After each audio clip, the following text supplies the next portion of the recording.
We assess President Putin is preparing for a prolonged conflict in Ukraine, during which he still intends to achieve goals beyond the Donbass. We assess that Putin's strategic goals have probably not changed, suggesting he regards the decision in late March to refocus Russian forces on the Donbass as only a temporary shift to regain the initiative after the Russian military's failure to capture Kyiv.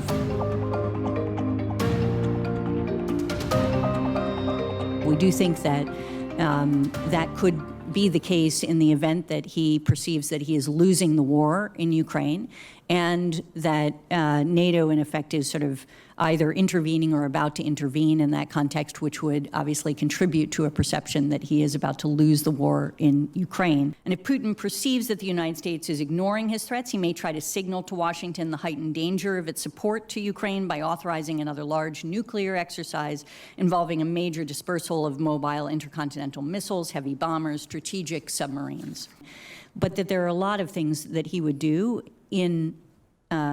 the context of escalation before he would get to a nuclear weapon, and also that he would be likely to engage in some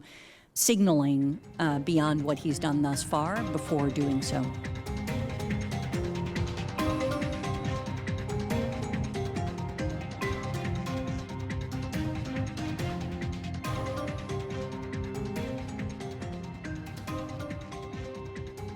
The uncertain nature of the battle, which is developing into a war of attrition,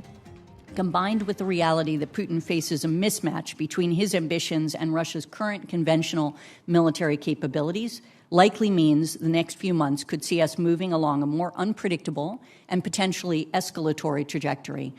And the most likely flashpoints for escalation in the coming weeks are around increasing Russian attempts to interdict Western security assistance, retaliation for Western economic sanctions, or threats to the regime at home.